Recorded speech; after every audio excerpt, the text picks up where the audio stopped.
sedikit cerita ya, sedikit sharing. Hmm. Waktu SMA nih saya sama Bandung ya. Mungkin orang-orang juga pada udah tahu kalau misalnya Delima ini mencetak orang-orang yang mungkin ke Unpad, ke ITB, ke Ya, Undip ya ya. seperti ke UI. Ternyata saya juga ikut arus ya. Tapi awal cita-cita saya waktu SMP tuh saya udah punya target. Saya mau masuk ikatan dinas karena memang saya tertarik dan terdorong oleh orang-orang yang memang saya lihat kayak keren-keren juga nih, wah ini seperti, jadi saya tertarik lah akan hal seperti itu. Ternyata ketika saya SMA saya berubah banting setir untuk masuk ke universitas lainnya dan nggak fokus sama kedinasan gitu. Saya malah jadi lupa. Ternyata saya ikut bimbelnya bukan bimbel kedinasan. Saya karena memang saya merasa saya perlu didorong lebih untuk akademik di bidang saya nanti SBMPTN atau SNMPTN. Ternyata saya ikutnya pelatihan untuk perguruan tinggi negeri ya atau perguruan tinggi swasta. Ternyata belum rezekinya, saya langsung banting setir, saya balik lagi tujuan awal di SMP, saya ke dinasan, ingat, oh iya saya ikutan dinas, tapi saya cari lagi nih, apa aja nih kira-kira. Ternyata ada Poltekim ya, dari beberapa banyak sekolah ikatan dinas atau kedinasan, ada Poltekim imigrasi. Ternyata saya lihat, wah jenjangnya seperti ini, karirnya seperti ini, terus dari apa ya, dari apa namanya, dari poster dan lain-lainnya pun saya melihat ya semuanya, wah ya ternyata lanjut demi lanjut, tahap demi tahap ya. Tahapnya itu ada 8 taksi nanti mungkin alhamdulillah tahap demi tahap dan sampai tahap akhir ya langsung saya ada tulis di situ terdaftar sebagai 300 formasi tetap ya, alhamdulillah di situ saya kayak ya udah berarti Tuhan menjalankan saya, menakdirkan saya untuk di imigrasi, untuk berkarir di imigrasi. Oke. Jadi pada intinya tuh Poltekim tuh dari awal nih cita-cita dari awal, tapi memang tetap coba-coba juga ya alternatif lainnya kayak Betul, ngikutan betul. SNMPTN, SBMPTN gitu. Betul, betul banget. Makanya nih ini juga bisa dicontoh ya bagi teman-teman. Jadi mungkin kalian tuh udah nyoba banyak, misalkan jadi harus punya alternatif lain gitu. Kayak misalkan kemarin ada yang nyoba di Unhan, ada yang nyoba di mana-mana gitu. Jadi istilahnya tuh kalau menurut saya sih emang lebih ke ini ya. Jadi kalian tuh jangan memilih universitas atau sekolah di mana, tapi lebih baik ke passionnya gitu. Biar nantinya tuh enak dan bener ya tadi yang sudah disampaikan. Biar nantinya itu nggak berat gitu. Karena apa ya, sekolah kedinasan itu ya intinya kan namanya juga beasiswa ya dari negara gitu. Istilahnya nantinya juga harus ada istilahnya apa ya, timbal baliknya gitu. Terus pengabdian ke negara itu sendiri gitu. Jadi nanti kalian juga bisa dipikirkan kembali nih gitu. Dan mungkin Poltekim ini bisa menjadi salah satu alternatif kalian untuk dicoba nih untuk tahun 2022 gitu ya. Nah, terus mungkin langsung mau diskusi atau gimana nih? Oke, Diskusi mungkin aja. ada ya boleh diskusi nih biar adik-adiknya juga ada dua arah. Oke, silakan yang mau bertanya langsung aja ya. Berarti ini Resen ya yang mau bertanya ya? Ya, Oh nih ada nih. silakan Kezia. Sebelumnya terima kasih untuk kesempatan yang diberikan. Nama saya Kesia Trisena dari Papua. Izin bertanya Kak, untuk seleksinya sendiri apakah diwajibkan untuk mahir atau fasih berbahasa Inggris? Mungkin itu aja. Terima kasih. Oke. Bisa langsung jawab mungkin ya Kak Tiara ya? Ya, silakan. Oke. Makasih nih Kesia Trisena. Dari mana nih kalau boleh tahu? Siap, dari Papua Kak. Wah dari Papua, hebat. Jam berapa Dari di Wamena Papua? ya? 6:30, hampir Wih, jam 7. udah 6:30 malam di Papua. Ya. Wah hebat sekali. Mungkin nih bisa salah satu jadi ini ya, jadi acuan juga nih teman-teman yang lain, jangan mau kalah sama Kezia yang di sana 6:30 masih on cam, masih semangat. Luar biasa ya, mungkin sebelumnya saya apresiasi juga. Oke, saya jawab ya dari pertanyaannya Kezia nih. Pernah sih fasih bahasa Inggris ketika nanti masuk sebagai syarat untuk jadi calon taruna imigrasi ya. Jawaban saya untuk ya tercantum dalam surat atau persyaratan yang sah tidak ada dicantumkannya hal tersebut ya, tidak ada hal tersebut, namun ada pencantuman di sana bahwasannya apa ya, nilai rapot itu minimal tuh 75 untuk bahasa Inggris ya, hanya ada pencantuman nilai rapot, tetapi untuk kalian harus fasih bahasa Inggris itu tidak ada pencantuman yang sah.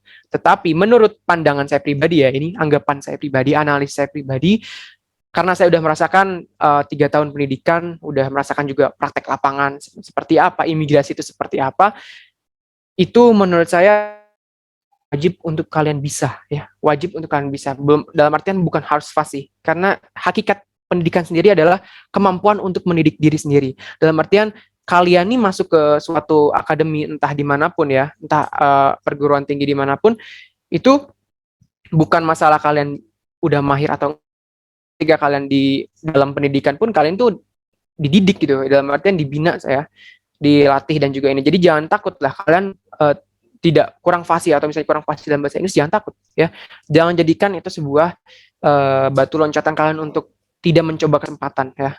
Karena itu disayangkan juga. Jadi jangan terfokus misalnya gara-gara imigrasi berhubungan dengan warga negara asing atau misalnya privilege-nya ini bahasa, kalian jadi insecure ya. Insecure kan bahasa sekarang ya. Ya mungkin dari Kezia udah cukup atau gimana nih? Ada yang mau tanya lagi? Silahkan feedbacknya tuh gimana, atau mau ada yang ditanyakan lagi? Mungkin tadi kan Kezia udah nanya nih. Sekarang saya mau nanya balik ke Kezia. Mungkin dari Kezia sendiri udah fasihkah bahasa Inggris atau misalnya gimana nih? Kalau untuk fasih enggak ya, Kak. Kalau daily conversation bisa, Kak. Oh, dari conversation bisa. Coba deh, coba. Mau dengar mungkinnya biar intermediate juga nih, minta intermediate biar teman-temannya tahu juga nih. Nggak apa-apa, mencoba aja nanti sama mungkin conversation bareng saya ya. Bisa? Gak apa-apa, introduction aja, kayak perkenalan aja deh. Oke ya. Halo, good afternoon, Kezia. Good afternoon. Okay. I think you come Papua, it's province in West Indonesia. Indonesia. And I'm never know about the Papua. What does Papua have and why and the reasons you proud with the Papua? Actually, I'm not really come from Papua. My mother is from Makassar, and my father is from Toraja. Wah, Toraja. My grandma is from Ambon. So actually, I just born and grow up in Papua. Actually, and then I grow up with so many cultures. So in Papua, there is so many people from another country, another place, like from Java, from Kalimantan, and so many places. So I grow up with difference. Why I'm so proud live in Papua, because there is so many things in Papua make me feel like this is home. This is my home. Papua will always be home for me, because in Papua, I know what is love, what is I don't know it. Oke, give applause dulu dong buat Tiara nih, keren banget nih, wah hebat nih ya. Dia udah berani untuk bisa introduce ya. Oh iya, buat Kezia nih, keren. Wah, terima kasih banyak Kezia ya atas bakatnya nih, mungkin jadi motivasi juga nih buat orang-orang teman-teman di sini juga buat bisa explore bahasa ya. Jangan takut ya, apapun itu jangan takut untuk mencoba, karena sih sama-sama belajar ya Tiara ya. Iya, betul. Ya. Terima kasih Kezia. Mungkin next ada lagi nih. Tiara, coba ada yang mau nanya atau gimana? Ada yang mau nanya lagi nggak?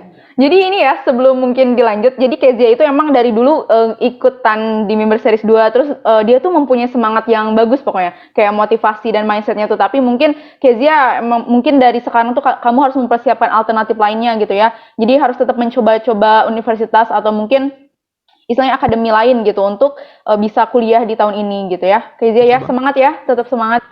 Oke. Siap, Kak. Kamu tuh bagus sih sebenarnya kalau belajar sama saya kan, ya sering gitu, kita juga sharing gitu. Bagus banget kamu tuh, kayak excitednya tuh, wah keren banget. Intinya kamu mungkin istilah gini, mungkin belum jalan Tuhan ya, kamu mungkin bisa lolos gitu, salah satunya di Unhan mungkin ya waktu itu. Gak apa-apa, nanti kamu coba-coba yang lain gitu, pokoknya jangan menyerah ya, sampai kamu dapet dan bisa menggapai goalsmu gitu. Hebat banget ternyata ya Kezia nih. Oke, mungkin Tiara ada yang mau tanya lagi nih, mungkin adik-adiknya atau rekan-rekan di sini. Ada yang saya lihat nih di monitornya, ada Nabila, ada Ines, silakan, ada Nabila. Gita, ada Randy. Oh, Ines nih. Oke. Ines sama Randy. Mungkin dari Ines dulu ya. Ini yang ada di monitor saya pertama, Ines. Gimana nih? Silakan. Waktunya Kak, saya Ines dari Bali. Saya izin bertanya, untuk kan tahun lalu saya juga daftar di Poltekim, tapi saya gugur di wawancara. Saya mau nanya, sebenarnya aspek di wawancara itu apa aja sih yang dicari gitu? Aspek wawancara ya, mungkin aspek wawancara yang dicari ini sebenarnya semua kriteria saya nggak tahu ya, dalam artian saya juga nggak tahu apa yang juri mau, apa yang juri jadi standar sebuah penilaian. Cuman yang menurut saya ya, ini menurut saya, balik lagi menurut saya, bukan menurut hal yang legal atau yang sah tercantum ya. Tidak ada yang tercantum hal persyaratan tidak ada yang mencantumkan bahwasanya ketika wawancara ini harus seperti apa, tidak ada. Cuman semua ini berdasarkan anggapan dan pribadi saya. Jadi menurut saya untuk wawancara pribadi, ketika pengalaman saya wawancara pun itu yang jadi menurut saya yang jadi kebutuhan entah nanti di imigrasi itu ketika wawancara itu adalah ketika kalian setelah menjawab hasil dari psikotes. Karena kan sebelum wawancara itu ada psikotes ya. Nah, ketika psikotes itu mungkin dari situ para pejabat imigrasi yang mau wawancara langsung itu pengen tahu gitu. Yang mana sih misalnya namanya Ines ya, kemarin yang mengerjakan psikotesnya, seperti apa orangnya ketika ditanya langsung apakah gugup atau gimana atau tidak bisa menjawabkah, itu juga jadi pertanyaan kan, kenapa di sini di hasil tulisnya bagus tapi ketika di wawancara itu tidak sesuai. Nah, itu juga menjadi hal yang mungkin jadi pertimbangan bagi pejabat imigrasi penilaiannya di sana. Dan juga ketika wawancara tidak cuman kalian sekedar diwawancara, tapi kan di WPFK itu udah jelas ya namanya WPFK, wawancara pengamatan fisik dan keterampilan ya. Dalam artian kalian ini selain diamati fisik dan juga dalam artian diamati fisik ini dilihat dari secara keseluruhan nih orangnya seperti apa. Maksudnya Ines ini seperti apa yang mana? Mereka pengen tahu Ines ini sosoknya seperti apa, dan juga ketika keterampilan pun Ines ini punya keterampilan apa ya, punya bakat apa gitu. Mereka pengen tahu, tunjukkanlah di situ. Punya prestasi apa, kasih tahu di situ, dan pertunjukkanlah pertanggungjawaban kalian apa. Dengan misalnya kalian punya prestasi bela diri, misalnya taekwondo atau pencak silat, ya prestasi kalian entah nanti kalian di sana dipraktekkan atau gimana. Seperti itu. Udah cukup Ines. Kemarin daftar Poltekim berarti? Iya Kak, tahun lalu. Keren-keren, semangat ya. Dari Bali kah? Ya, dari Bali Kak. Dari Bali. Nanti saya nitip ini ya, pai susu. Oke. Selanjutnya mungkin ada Di unmute ya. Silakan ya. Jadi ini juga bisa ini ya, melatih wawancara tuh. Jadi kalian tuh jangan malu ya. Karena pokoknya gini, kalau pengalaman saya terkait wawancara tuh intinya kalian harus jujur sih. Jujur apa yang kalian miliki, jujur apa yang memang potensi kalian tuh apa gitu. Ditampakin aja di kayak misalkan kalian punya sering ikutan webinar kayak internasional atau apa gitu ya, atau punya skill-skill menyanyi atau apa, itu bisa loh. Jadi intinya harus jujur dan percaya diri gitu. Jawabnya tuh jangan ragu atau jangan ini ya kesempatannya, jadi kalian harus nanya, harus berani, intinya berani dulu gitu. Oke, selanjutnya mungkin dari Randy, silahkan bertanya.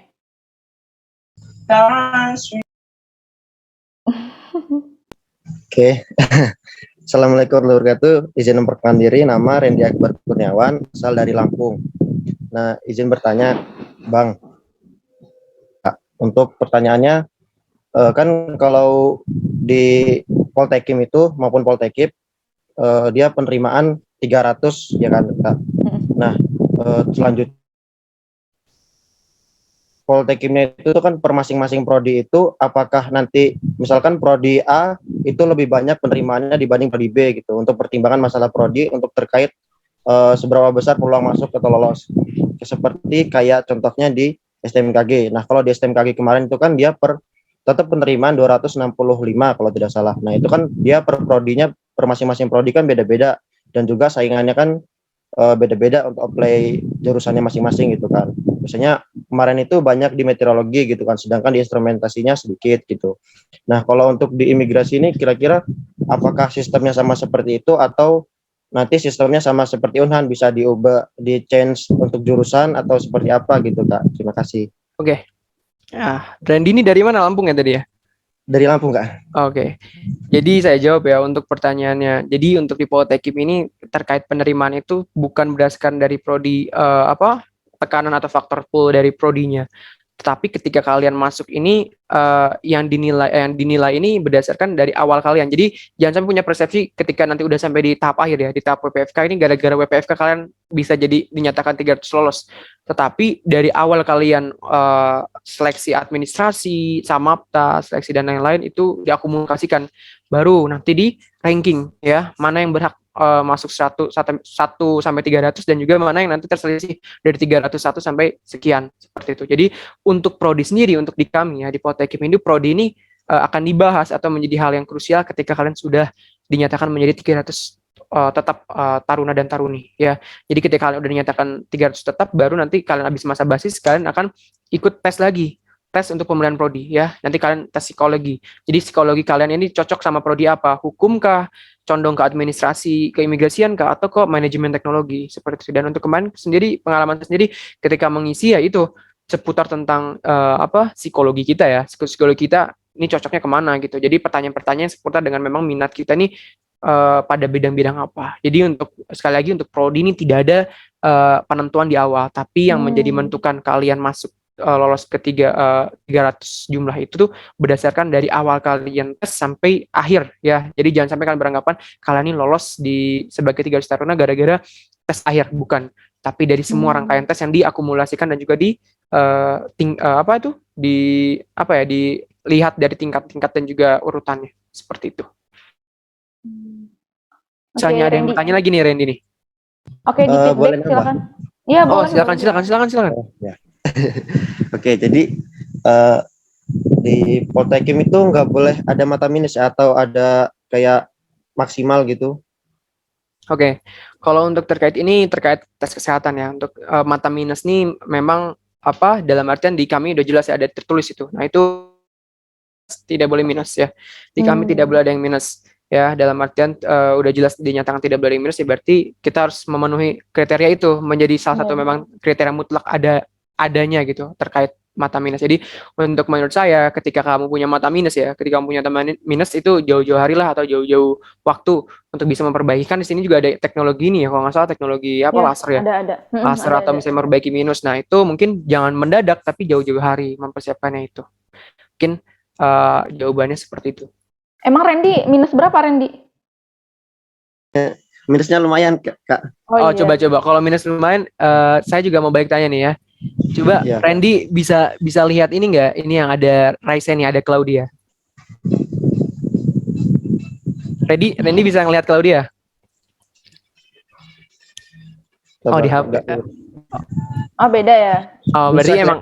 Oh kelihatan ada Claudia deh. Oh kelihatan. Cantik nggak Claudia nih? Kalau ini biasa kelihatan nggak? Kalau jauh Kak. Oh cantik sekali katanya tuh Claudia. Waduh. Ini nggak minus ya kalau gitu ya? Oh, berarti nggak minus nih. Berarti bener nih Claudia disebut cantik nih. Iya Kak. Kalau ngeliat cewek nggak minus Kak. Oh nggak minus. Bisa aja lu Randy ya.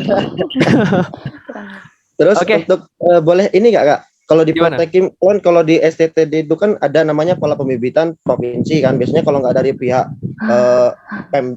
bagian perhubungan perdinas masing-masing provinsi atau kabupaten masing-masing, biasanya kan ada pola pembibitan. Nah, kalau di imigrasi ini atau memang nanti kita lulus baru kita sesuai dengan penempatan atau nanti ada pola pembibitannya gitu Kak? Ya, kalau di imigrasi sendiri tidak ada yang sebutannya pola pembibitan atau polbit ya, seperti polbit atau pola pembibitan.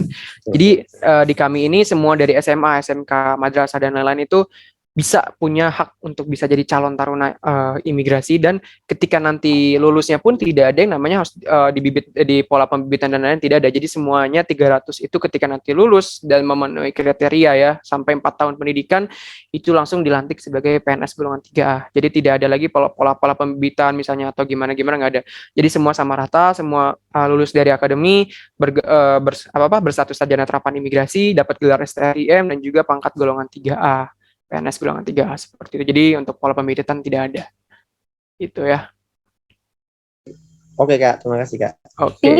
Tingginya berapa Randy? 174. Bisa ya berarti. Semangat ya Randy. Semangat. Siap Kak. Oke. Ini ada yang Raisa lagi nih. Ya, dari Claudia. Claudia. Iya, baik Kak. Terima kasih atas waktunya. Saya mau bertanya, kalau misalnya pada saat waktu buat tes WPFK itu apakah harus diharuskan mempunyai talenta atau itu tergantung? Talenta tergantung ya. Kak Tiara mungkin ini bisa dipin saya atau Claudia biar bisa teman-teman juga lihat siapa yang nanya dan juga fokus pada. Ini udah dipin loh ini. Oh, udah dipin ya? Oke. Iya. Oh ya, di saya error. Oh ya, ini udah error. Oke. Claudia untuk bakat ya tadi ya, sorry ya. Bakat khusus ya. Ya, untuk tidak ada, lagi-lagi tidak ada dalam artian tidak disebutkan di suatu persyaratan yang tertulis. Tapi menurut saya pribadi dan pengalaman saya pribadi, kemarin saya menunjukkan bakat bela diri ya, pencak silat, terus kemampuan bahasa saya di bahasa Prancis. Lalu ada juga bakat yang saya tunjukkan saat itu adalah tour guiding, karena kebetulan saya kemarin sebagai duta wisata, skill saya ada tour guiding juga, terus apa itu public speaker atau public speaking, misalnya saya menunjukkan juga di sana, dan juga bakat-bakat lainnya yang memang bisa menunjang. Jadi untuk bakat itu tidak terfokus ya. Kalian punya bakat apapun, 1000 bakat apapun, kami menerima, dalam artian kami tidak menolaknya itu. Tetapi yang menjadi kebutuhan menurut saya pribadi untuk di imigrasi sendiri, bakat atau keterampilan yang menjadi kebutuhan itu adalah di bidang bela diri sama bahasa. Tapi dalam artian bakat yang lain pun akan dinilai ya. Tapi dalam artian menurut saya di bakat bela diri ini akan menjadi nilai poin khusus. Dalam artian kalian punya poin tambah ya. Tidak menutup kemungkinan ketika kalian punya tari, ketika kalian punya nyanyi pun bukan dalam artian kalian nggak kepilih ya. Dalam artian kalau misalnya memang kalian punya bela diri atau skill bahasa ya, itu akan menjadi nilai khusus juga buat kalian ya. Poin khusus lah ibaratnya. Ketika nyanyi dapat misalnya dapat 10, kalian punya bela diri ini mungkin nambah 1 lah jadi 11 atau nambah 2 jadi 12 gitu ya. Jadi tidak menutup kemungkinan semua bakat itu bisa ya. Coba emang Claudia nih punya bakat apa nih? Kalau boleh tahu. Hanya kalau bisa ya PBB saja Kak. Soalnya paling ya menari. Menari, bisa menari. Ya menari daerah. Dari daerah, oh dari Bali ya? Tidak, dari Nusa Tenggara Timur. Oh dari Nusa Tenggara NTT. Timur, NTT. Apa kabar kah? Gimana di NTT? Masih musim ini, musim kemarau? Atau udah hujan ya? Kemarin sempat daftar juga Poltekim atau gimana nih? Belum, karena umur. Nomor, oke. Umurnya terlalu muda atau gimana? Ya. Oh, iya. Ini Claudia nih, wah muda sekali kayaknya nih. Semangatnya juga masih muda, semangat yang memang luar biasa. Nanyanya juga bakat ya. Mungkin Claudia ini mau mempersiapkan nggak terfokus ya, maksud dalam artian saya tekanin lagi semua bakat bisa ditampilkan. Terima kasih Claudia ya. Ya. Kalau untuk Poltekim tuh tanggal berapa dibuka ininya, jadwal pendaftarannya udah atau belum? Oke, kalau untuk Poltekim ini sama kedinasan lainnya di April. Biasanya nggak bisa kami tentuin tanggal ya, karena memang belum ada informasi resmi, tapi biasanya di bulan April. Jadi pantengin itu saja ya, mungkin tas sosial media kan, mungkin sekarang anak-anak sekarang mungkin Claudia juga megang gadget kan, buka-buka informasi ya, dan dalam artian banyak juga informasi di luar sana. Tapi memang ketika kalian menerima informasi, biasakan untuk mengeceknya kembali di laman resmi. Ya, jangan dalam artian jangan kalian telan bulat-bulat, apalagi informasi yang belum resmi. Jadi dalam artian masih kayak misalnya di Instagram yang memang bukan Instagram resminya ya, jangan sampai kalian telan bulat-bulat, tapi kalian cross check dulu sama laman resmi yang sudah ditentukan. Ya, seperti itu. Oke, mungkin selanjutnya dari Regita ya, dari tadi udah Regita. Silahkan. Wah, Regita ini di mana nih? Semantar. Selamat sore, izin Bang. Oh iya, selamat sore. Ya, untuk SKT tahun lalu itu passing grade-nya berapa ya? Tahun lalu passing grade. Kenalin dulu dong dari mana kamu? Iya nih, ini teman-temannya nggak kenal nih, parah banget. Regita nggak mau kenalin nih kayaknya. Bertanya, izin memperkenalkan diri, nama saya Regita Maulidia Faiza, asal sekolah dari SMA Negeri 3 Taruna Angkasa Madiun. Oh, SMA Taruna Angkasa. Oke, Madiun ya berarti ya. Untuk passing grade ya tadi nanya, passing grade Poltekim ya? Ya. Untuk passing grade Poltekim ini maaf terkait dari kuota formasi atau gimana nih? Atau nilai rapot? Kuota formasi, Bang. Formasi ya? Oke, untuk formasi sendiri saya jawab ya. Untuk formasi sendiri itu tahun yang akan sekarang ya, akan dibuka ini 300 juga ya. Jadi 225 taruna dan juga 75 taruni. Dalam artian kalian ini akan bersaing, tidak ada kuota daerah ya, tapi kuotanya seluruh Indonesia. Berbeda, mungkin ada beberapa kedinasan yang ada kuota daerah, misalnya Jawa Barat misalnya 13, Lampung misalnya 20, atau misalnya Sumatera Utara 21 atau gimana. Ya, untuk di kami itu tidak ada kuota daerah. Ini secara nasional. Kalau misalnya memang kenyataannya nanti 300 calon taruna, ternyata dalam 300 itu Jawa Barat tuh ada 20 ya, Jawa Barat 20 gitu. Misalnya tahun berikutnya Jawa Barat yang memenuhi cuma 5, ya udah 5. Jadi tidak menutup kemungkinan, bukan dalam artian kuotanya harus dibatasi, enggak. Tapi kalau misalnya memang kalian punya kompetensi dan integritas kalian yang bisa kalian pacu dan juga kalian nanti tandingkan ketika kalian mengikuti rangkaian tes, ya silahkan gitu. Jadi jangan sampai kalian juga fokus sama lihat angkanya 300, wah ini kemungkinan peluangnya kecil sih, ini jangan ya. Jadi ketika kalian udah tahu misalnya 300 orang yang bakal jadi calon taruna fix ini, kalian tetap semangat, dalam artian persiapin dari jauh-jauh hari. Ya mungkin saya mau balik tanya juga nih sama-sama kayak peserta sebelumnya.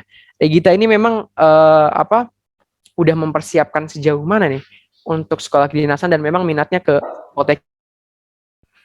Kalau saya sebenarnya sih itu Bang, berminat yang di Poltekip. Oh, Poltekip ya, tetangga saya. Sama-sama saudara juga di Kementerian Hukum dan HAM. Kenapa mau ke Poltekip? Soalnya keluarga saya juga ada yang kayak kepala lapas gitu Bang. Kepala lapas ya di sana ya, sebagai jadi terinspirasi sama saudara yang jadi kepala lapas di sana, jadi buat masuk ke Poltekip, jadi kamu pengen meneruskan jejak kamu yang sebagai lapas. Itu juga kan Betul. Mungkin di imigrasi ini ya, bahasa Inggris ya. Jadi takut untuk bisa bahasa Inggris ya. Bahasa Inggris saya juga masih kayak kurang. Coba Inggris. Coba. Pengen tahu nih saya bahasa Inggris. Wah, ngilang nih kita nih. Aduh, kita langsung ngilang nih, langsung kejar-kacar ya. Mental ya itu. Ya udah mungkin Regita jangan gitu. Nah, udah nih dia. Oh, ada nih. nggak bisa bahasa Inggris Bang. Oh, nggak bisa bahasa Inggris. Masa sih nggak bisa bahasa Inggris? Coba nih. Kan belajar sama Katir, gimana sih? Abang nih nggak tahu, soalnya abang juga masih belajar, sama-sama belajar. Memang bahasa Inggrisnya Aku Cinta Kamu nih apa sih? Coba, ada yang bisa jawab nggak nih selain Regita? Mungkin dari yang lain, Nabila Tiara, atau misalnya yang udah resen, Claudia atau Lise Tauli ya, ini siapa nih? Sama-sama belajar. Di sini nggak ada yang tahu nih apa bahasa Inggrisnya Aku Cinta Kamu. I love you Kak. I love you today.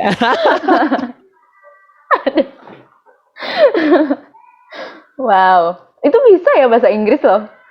Ya, bercanda. Itu sedikit intermezzo aja ya. Oke, terima kasih. Mungkin dari kita ada yang mau ini tanyakan lagi. Dari tadi siapa? Lisa Taule ya? Lisa Taule mungkin bisa on cam. Oh, kalau kendala koneksi mungkin bisa dituliskan. Oke, mungkin ini dulu deh, Kumara. Silakan Kumara. Kumara ya? Baik. Sebelumnya selamat sore. Mohon izin memperkenalkan diri. Nama Yudhistira Sakti, asal dari Ngawi, asal sekolah SMA Negeri 3 Taruna Angkasa Madiun. Baik, mohon izin bertanya, Bang Yoga. Yang pertama, tes di Poltekim itu apa saja toh Bang? Lalu yang kedua, bagaimana cara belajar yang efektif di asrama? Jadi seperti itu. Sekian, terima kasih. Oke, untuk saya jawab ya. Ini Kumara kebetulan saya sudah kenal sebelumnya nih. Kumara nih memang aktif di berbagai ini juga, ketika webinar-webinar sebelumnya pun ya, Kak Tiara sedikit sharing. Ya, ketemu juga nih sama salah satu peserta yang aktif juga mengikuti informasi dan terkait webinar-webinar. Oke, saya jawab ya untuk terkait dari tahapan seleksi sendiri. Tahapan seleksinya sendiri itu ada 6 tahapan seleksi. Yang pertama ada seleksi administrasi ya, itu verifikasi berkas unggah. Jadi kalian nih mengunggah berkas yang nanti bakal diarahkan di website tersebut, entah apapun itu yang unggah, misalnya data diri dan lain-lain. Terus lanjut ke seleksi kompetensi dasar ya. Seleksi kompetensi dasar ini, nanti di seleksi administrasi ini kalian akan kalau yang pengalaman saya itu terpusat. Jadi nanti kalian akan berkumpul di Depok ya, di kesatrian kami, di kampus kami. Itu ada di Depok, kalian berkumpul untuk seleksi administrasi. Setelah mengunggah, kalian juga akan disuruh bawa dokumen terkait yang harus dibawa, dan juga melakukan pengukuran tinggi badan di situ langsung. Jadi ketika nanti ada yang tidak memenuhi, ya langsung dinyatakan tidak bisa mengikuti tahap selanjutnya. Misalnya kalian minimalnya 170 cm untuk laki-lakinya, ternyata kalian ini 165, ya maaf aja gitu, dari hasil nanti kalian bakal nggak bisa mengikuti tahap selanjutnya karena tidak memenuhi syarat. Seperti itu. Nanti udah selesai administrasi, ya kalian unggah berkas secara online dan juga kalian datang nanti secara langsung, itu nanti akan dinyatakan mana aja nih yang memenuhi syarat administrasi untuk bisa lanjut ke tahap yang selanjutnya. Yang kedua ini seleksi kompetensi dasar atau SKD. Nah, di SKD sendiri ini merupakan tes tertulis, ya, tes tertulis secara online. Secara CBT atau basis central basis test, ya. Jadi ini berhubungan langsung dengan komputer. Jadi tesnya bukan paper lagi, tapi langsung di komputer atau digital. Dan ini untuk pengalaman saya sendiri, SKD ini kalian nanti datang ke BKN pusat di Jakarta Timur, ya. Itu BKN itu Badan Kepegawaian Negara. Jadi kalian nanti akan dites terkait SKD, pengetahuan tentang dasar tentang psikologi, ya, ntar ada skolastik dan lain-lain, itu ada di sana juga. Tes wawasan kebangsaan, ya, TWK, TKP, TIU, intelijensi umum, itu bakal dinilai, dan itu pun ada bobotnya masing-masing. Misalnya TKP ini minimal 235 misalnya, ya. Kalau misalnya kalian 234, langsung di komputer nanti hasil akhirnya kalian tidak bisa memenuhi tahapan selanjutnya. Jadi dalam artian salah satu keunggulan di tes SKD ini berbasis tidak adanya efektivitas dari orang yang bisa menjanjikan kelulusan. Dalam artian ketika kalian dites secara online, dites secara komputer seperti itu, langsung hasilnya keluar, ya kalian nggak bisa memanipulasi hal itu, dan semuanya akan transparansi data, ya. Jadi tidak ada yang namanya, sekali lagi, tidak ada yang bisa meloloskan kalian kecuali kemampuan kalian sendiri, ya. Tidak ada orang yang bisa meloloskan kalian kecuali kemampuan kalian sendiri. Lalu next, habis SKD nih, nah uniknya lagi di SKD ini digugurinnya tuh abis-abisan di angkatan saya, ya, di tahun saya. Itu kemarin ada pendaftar tuh 17.000, terus administrasi cuma ngugurin 50-an lah, ya, 50-an orang. Lanjut SKD ini ngegugurinnya sampai 16.000. Ya. Dari 17.000 digugur 16.000 karena memang yang tidak memenuhi syarat tuh ada 16.000 orang gitu.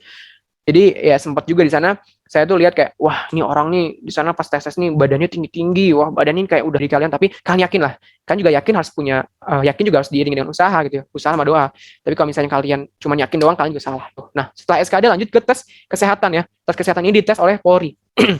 Yang sudah saya tadi sebutkan, kalau misalnya di imigrasi itu kami standarnya Polri, ya. Untuk kesehatan sendiri itu nanti kalian dites di Brimob Kelapa II Depok.